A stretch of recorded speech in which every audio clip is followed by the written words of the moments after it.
자, 오늘 본문은 창세기 27장 30절에서 35절입니다.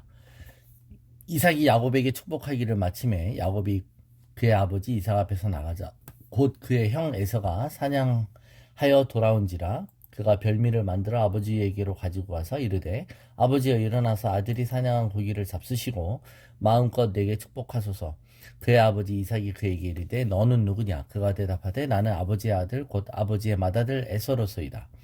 이삭이 심히 크게 떨며 이르되 그러면 사냥한 고기를 내게 가져온 자가 누구냐? 네가 오기 전에 내가 다 먹고 그를 위하여 축복하였은즉 그가 반드시 복을 받을 것이니라.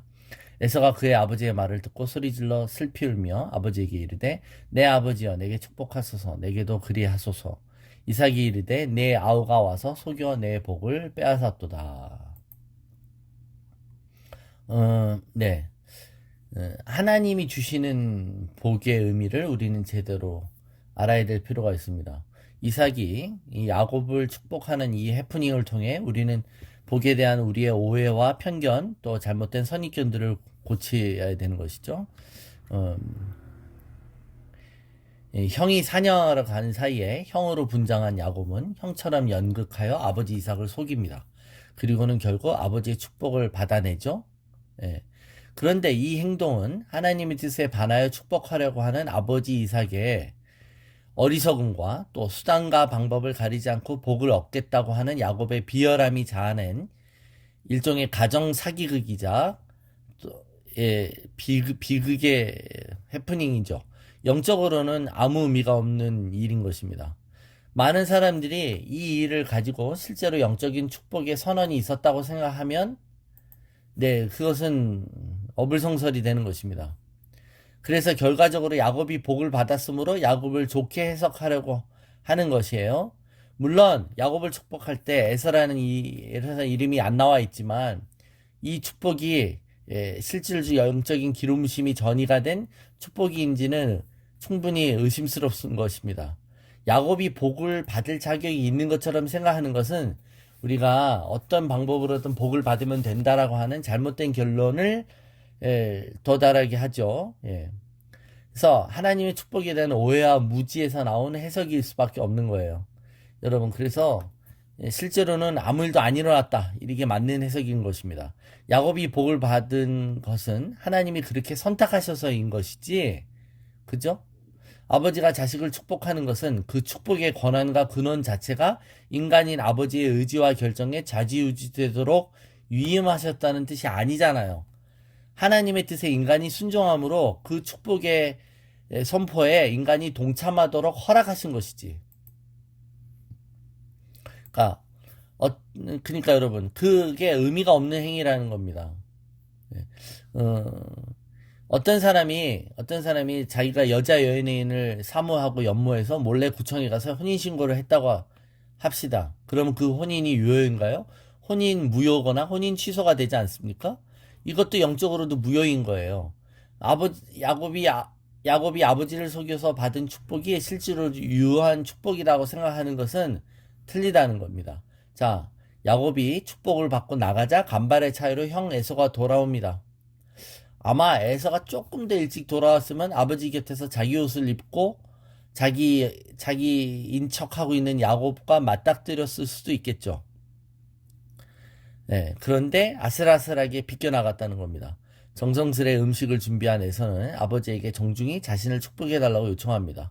자, 이런 걸 보면 에서가 여러분 축복을 소홀히 했다라고 할 수 없는 거예요. 팥죽 한 그릇에 소홀히 했다? 그냥 말로 한 거예요, 말로. 그러자 이삭은 야곱에게 물었듯이 똑같이 네가 누구냐고 묻습니다. 그러자 이번에는 진짜 에서의 목소리로 나는 에서입니다 라고 대답하죠. 그러자 이삭은 직감적으로 자신이 실수를 했다는 생각을 하고 전율합니다. 33절에 이삭이 심히 크게 떨며 말하는 거예요. 여기 심히 떤다라는 것은 이삭이 충격을 받았다는 것이죠. 일종의 공황 상태에 빠졌습니다. 야곱에게 속았다는 생각에서 나온 억울함과 분노의 충격이 아니라 어떻게 보면 하나님의 뜻을 거슬러 인간적으로 자신이 편애한 에서를 축복하려고 했는데 자신이 축복한 사람은 에서가 아니었고 야곱을 축복한 것이 된다라는 사실을 알았을 때 그가 느끼는 전율인 것이죠. 하나님의 섭리 앞에서 발버둥 치며 거역하는 인간의 어리석음의 한계를 자각했을 때 나오는 나오는 그 충격 속에 인간의 항복이자 포기와 안도의 전율인 것입니다.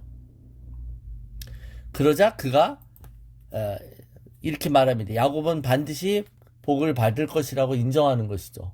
예. 그러니까 그게 원래 그의 운명이었고 야곱에 대한 하나님의 연이었다는 걸 인정하는 거예요. 자신이 하나님의 뜻을 거절했는데 실제로 거절받은 것은 자신이라는 것을 알 때 나오는 그런 충격인 것입니다. 그러니까 여러분, 하나님을 거절하면 결국 거절하는 그 사람이 거절받습니다. 하나님을 거절하면 그 심판은 자기가 불러들인 게 되는 것이죠. 사울왕과 다윗의 얘기 속에도 이 비슷한 걸 알 수 있습니다. 사울왕은 하나님이 자기를 버리시고 다윗을 선택하셨다는 것을 알았어요. 그래서 다윗을 어떻게든 죽이려고 쫓아다녔습니다. 그러다 실제로 다윗이 죽지 않고 다윗의 손에 자기가 죽을 뻔했죠. 자기가 죽을 뻔했다라는 것을 알게 되는 그 충격 속에 그는 일시적으로 다윗을 향해 하나님의 뜻을 고백합니다. 네가 반드시 이스라엘의 왕이 될 것이라고 고백하는 것처럼 오늘 이삭은 야곱이 축복을 받았다라는 것을 알게 됐을 때 그가 반드시 복을 받을 것이라고 고백하는 거예요. 그러니까 인간은 종종 하나님이 주시는 충격 속에서도 회개하고 그래 내가 잘못했구나 하고 자신의 태도를 고치지 않기도 한다는 거예요. 그죠? 예. 그러니까 이런 믿음의 고백을 했는데 그러면 다윗을 쫓아다니지 말아야 되는데 사울은 계속 다윗을 죽이려고 계속 쫓아다니잖아요. 인간이 그렇다는 거예요. 이삭이 에서가 들어와서 이제 축복해달라고 할 때 너를 축복할 수 없다라고 하면서 자취주정을 35절에 이렇게 설명합니다. 이삭이 이르되 내 아우가 와서 속여 네 복을 빼앗았도다. 네 아우가 와서 속여 네 복을 빼앗았다고. 여러분 빼앗은 거 맞아요? 아니잖아요. 원래 야곱이 받을 복이었잖아요. 말이 안 되는 거죠. 원래 야곱이 받을 복이었어요. 빼앗기는 뭘 빼앗아요. 오히려 빼앗으려고 했던 건 자신이었죠. 실제로 이게 빼앗은 것이라 할지라도 아버지가 자식에게 할 수 있는 멘트 같지 않지 않습니까? 오히려 정말 자기가 반성하고 자기가 회개하는 마음이 있다면 아들아 내가 실수로 야곱에게 축복했다여야 하지 않을까요? 예, 이삭은 왜 이렇게 표현한 것일까요? 네 복을 빼앗았다고. 그러니까 그 말은 그 축복은 너의 것이었다는 것 아니에요? 원래 네 거였는데 야곱이 뺏어버렸네 이 말이 아니에요. 근데 이 말이 에서에게 위로가 되었을까요? 아빠의 의도는 원래 너를 축복하는 것이었어 라고 말해주는 것이 듣는 에서에게 과연 위로가 되는 것일까요? 우리는 여기서 인간의 시기와 질투를 볼 수 있습니다. 시기는 일종의 탐심이며 질투는 그것이 밖으로 표출된 것이죠. 시기는 마음속의 생각이지만 질투는 그 생각이 집착으로 변한 상태를 말합니다. 쉽게 이야기하면 시기는 마음이 불편한 거예요. 그냥 남이 잘 되는 것이 배가 아픈 거죠. 그죠? 그래서 남이 잘 되는 것에 대해서 도전을 받아서 그게 긍정적으로 도전의식을 주는 경우도 있어요. 근데 그게 질투로 변하면 그거는 방향이 부정적으로 간 거죠. 질투는 그것이 내 것이라고 생각하는 거예요. 나한테 와야 될 것이 남에게 갔다라고 부당하게 여기는 감정이고 상태죠. 그래서 그것을 빼앗고 싶은 마음, 그게 질투인 것입니다. 이삭이 일이 이렇게 된 걸 깨달았을 때 그가 뉘우치는 마음을 유지했다면 에서에게 어떻게 말하는 게 마땅한 것입니까? 아들아, 나는 하나님의 말씀에 불순종하고 억지로 너한테 축복을 주려고 했는데 일이 꼬여서 마땅히 축복받아야 할 야곱에게 그 축복이 가고야 말았구나라고 이 일에 대한 전반적인 올바른 관점을 전했어야 되는 거예요. 그죠? 그러니까 아들아 원래 그 축복은 너의 것이 아니었단다. 하나님이 뱃속에서부터 야곱을 축복했었어. 그런데 너나 나나 잘못 생각하고 있었단다 라고 해야 되는 게 마땅한 거 아닙니까? 그런데 지금 이삭은 뭐라고 말하고 있어요? 에서에게 야, 네 동생 야곱 그놈 참 교활한 놈이야 라고 말하고 있는 것입니다.